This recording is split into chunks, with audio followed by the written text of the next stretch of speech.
பூமி ககனுக்கு ஃபோன் பண்ணி, நான் உங்களை பார்க்கணும், நான் வீட்டுக்கு வெளியில் வெயிட் பண்ணுறேன், நீங்கள் வாங்கன்னு சொல்ல ககன் வராரு. சொல்லு பூமி, என்ன விஷயம் அப்படின்னு கேட்குறாரு. உங்களை பார்க்கணும் போல இருந்தது, அதனால் கூப்பிட்டேன். எதனா சொல்லணுன்னா நீங்கள் சொல்லுங்கள் அப்படின்னு பூமி சொல்ல, எனக்கு சொல்கிறதுக்கு ஒன்றும் இல்லை, ஆனால் எனக்கு சொல்கிறதுக்கு நிறைய இருக்குது. ஏன்னா நான் உங்களை அவ்வளோ லவ் பண்ணுறேன்னு பூமி சொல்ல, அதை மறந்துடுன்னு நான் சொல்லிட்டேன்ல அப்படின்னு ககன் சொல்ல, என்னை கல்யாணம் பண்ணிக்கிறத தவிர உங்களுக்கு வேறு ஆப்ஷனே கிடையாது பாஸ் அப்படின்றா. நான் தான் கல்யாணம்லாம் பண்ணிக்க மாட்டேன்னு சொன்னேனே அப்படின்னு ககன் சொல்ல, இந்த பழைய டைலாக்கெல்லாம் விடாதீங்க. ப்ரெஸ்காரங்க கேட்ட கொஷின்லாம் தெரியும் இல்லையா? ஒரு நைட்டு நம்ம 2 பேரும் ஒரே இடத்துல இருந்ததுனால பல கொஷினுக்கு கேட்டு என் மானமே போச்சு. இங்கே பாரு பூமி, அன்னைக்கு நைட்டு எதுவும் நடக்கலன்னு உனக்கும் தெரியும், எனக்கும் தெரியும். உன் மானத்தை காப்பாற்ற வேண்டியது என் பொறுப்பு. ஆனால் இந்த கல்யாணம் பண்ணிக்கணும் அப்படின்ற ஆசையை விட்டுடு அப்படி கராரா சொல்லிட்டு ககன் அங்கிருந்து போயிடுறாரு. பூமி சோகமா வீட்டுக்கு திரும்பி வரும்போது இதெல்லாம் பார்த்துட்டு இருந்த அபூர்வா கேட்குறாங்க, என்ன காதலனை நோக்கி ஓடி போன சிட்டுக்குருவி ரெக்க உடஞ்சி திரும்பி வருதே, நீ இப்படி சோகமாக வர்றது பார்த்தா எனக்கு ரொம்ப சந்தோஷமா இருக்கு. அதுவும் நீ கண்ணீர் விட்டு இருக்கும்போது ஆனந்தமா இருக்கு தெரியுமா? நீ சரச்சந்திரா பொண்ணுன்னு தெரிஞ்ச உடனே உன்னை கல்யாணம் பண்ணிக்கிறத விட நெருப்புல குதிச்சு செத்துலான்னு நினைப்பான் அவன். ஆமாம், போன மானத்தை எப்படி காப்பாற்றிக்க போற? உங்கள் அம்மா இந்த வீட்டுக்கு பேரும் புகழும் கொடுத்தாலே அதையெல்லாம் எப்படி நிலைநாட்ட போற நீ? பூமியை மௌனமாக இருக்க நான் ஒரு சொல்யூஷன் சொல்லட்டுமா? பெட்டர் நீ செத்து போயிடு அப்படின்றாங்க. நீ செத்து போயிட்டேன்னா இந்த வீட்டுக்கு வந்த கெட்ட பேரும் எனக்கு பிடிச்ச சனியனும் எல்லாம் போயிடும். இதை விட ஒரு பெஸ்ட் அட்வைஸ் யாரும் உனக்கு கொடுக்க மாட்டாங்க. நாளை காலையில் நான் வந்து பார்க்கும்போது நீ டெட் பாடி ஆயிடு. உன் டெட் பாடியை பார்த்த உடனே என் கண்கள் ஆனந்தத்தில் அப்படியே மிளறணும் அப்படின்றாங்க. அட சி அப்படின்ட்டு பூமி அங்கிருந்து போயிடுறா. சாரதா பூமிக்கு ஃபோன் பண்ணுறா. என்னம்மா பூமி ரொம்ப டல்லாக பேசுகிற அப்படின்னு கேட்க, நைட்டு உங்கள் பையன் வந்து பேசிட்டு போனாரு, கல்யாணத்தை பற்றி ஏதாவது சொன்னானம்மா அப்படின்னு கேட்க, பழைய காரணத்தை தான் அத்தை சொன்னாரு, என்ன கல்யாணம் பண்ணிக்க முடியாதுன்னு திட்டவட்டமாக சொல்லிட்டாரு அப்படின்னு சொல்ல, அவனுக்கு அவ்வளோ எடுத்து சொன்ன உன்னை கல்யாணம் பண்ணிக்க சொல்லி என் ககனுக்கு மூளைகளை குழம்பி போச்சா என்னன்னு தெரியல. சரிம்மா, அவன் ஏதோ ப்ரெஸ் மீட் கூப்பிட்ருக்கான், அதுக்கு பதில் சொல்கிறதுக்காக நீ எதுக்கும் டிவியை ஆன் பண்ணி பாருமா அப்படின்னு சொல்ல, எதுக்கு அத்தை? இந்த ப்ரெஸ் மீட்டால் போன மானமும் கௌரவமும் எனக்கு கிடைக்க போதா? இவர் பேசுறதை வச்சு நிறைய பேர் சிரிக்க தான் செய்வாங்க, என்ன அதை பார்த்து அழ சொல்கிறீங்களா? நான் பார்க்க மாட்டேன்னு சொல்கிறா. இவ பேசிட்டு இருக்கதை ஒட்டு கேட்குறாங்க அபூர்வா. சரிம்மா, மீட்டிங்க்கு அப்புறம் என்ன நடந்ததுன்னு நானே ஃபோன் பண்ணி உனக்கு சொல்கிறேம்மான்னு ஃபோனை வச்சிடுறாங்க. அபூர்வா வீட்டில் இருக்கிறவங்க எல்லாருமே கூப்பிடுறாங்க. இந்த ககன் நம்ம வீட்டு மானத்தை எப்படி வாங்க போகிறான்னு பாருங்க ப்ரெஸ் மீட்டில் அப்படின்னு சொல்கிறாங்க. அன்னைக்கு நைட்டு எங்கள் 2 பேர் மத்தியில் எந்த தப்பும் நடக்கல. ப்ரெஸ் மீடியா தான் இதை தப்பாக புரிஞ்சுக்கிட்டு எங்கள் மானத்தை வாங்கிட்டாங்க.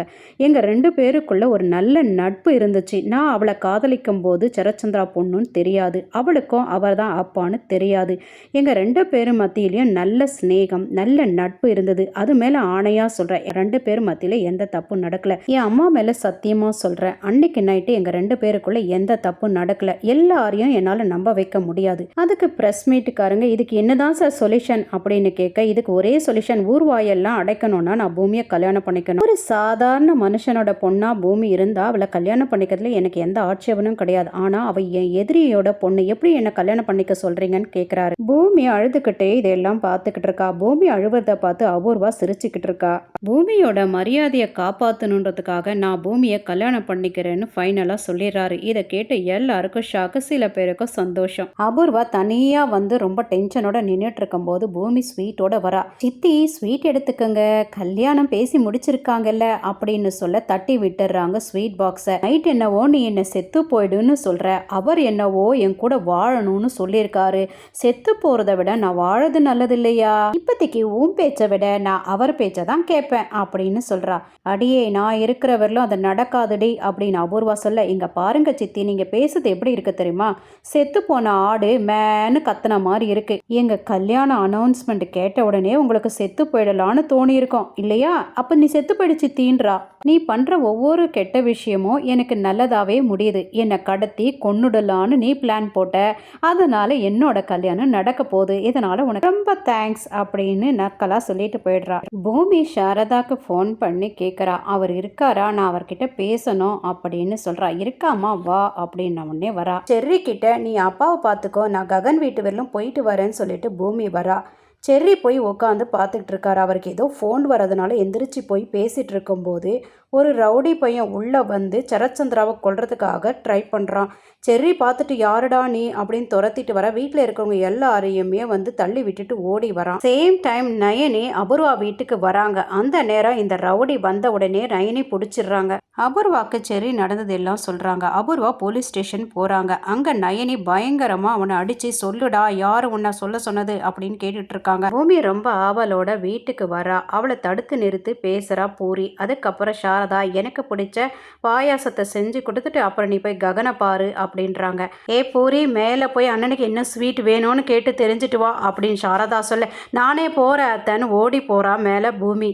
பூமி அப்படியே ஆவலாக உள்ளே போக அந்த நேரம் ககன் வெளியில் வரத்துக்கு வர 2 பேரும் டேஷோ டேஷ் தான். பூமியை மொத்த மழையில் நனையிறா. அதுக்கப்புறம் பூமி எந்திரிச்சு ஓடி வரா. ஏய் நில்லு, எதுக்கு வந்த, இப்போ எதுக்கு போகிற அப்படின்னு ககன் கேட்க உனக்கு என்ன ஸ்வீட் பிடிக்கும்னு அத்தை கேட்டுட்டு வர சொன்னாங்க அப்படின்னு சொல்ல நான் கொடுத்துட்டேன்னு அம்மா கிட்ட சொல்லுன்னு ககன் சொல்ல வெக்கத்தில் ஓடி வராங்க. போலீஸ் ஸ்டேஷன் வந்த அபூர்வா நான் அவனை அடிக்கணும் அப்படின்னு கத்த ரொம்ப கோவப்பட்ட நயனி ஏ அபூர்வா இந்த ஸ்டேஷனில் நான் கத்துற சவுண்டு மட்டும்தான் எனக்கு கேட்கணும், மற்றவங்க யாரும் கத்தக்கூடாது. பத்திரகாளியாக முறைக்கிறாங்க அபூர்வாவை. இதோட இந்த எபிசோடு முடிச்சிருக்காங்க. நாளைக்கு ப்ரமோல இந்த சண்டாளி அபூர்வா தான் இந்த பிளான் போட்டு இந்த சரத்சந்திராவை இந்த நிலைமைக்கு கொண்டு வந்திருக்காங்க. தேங்க்யூ ஃபார் வாட்சிங்.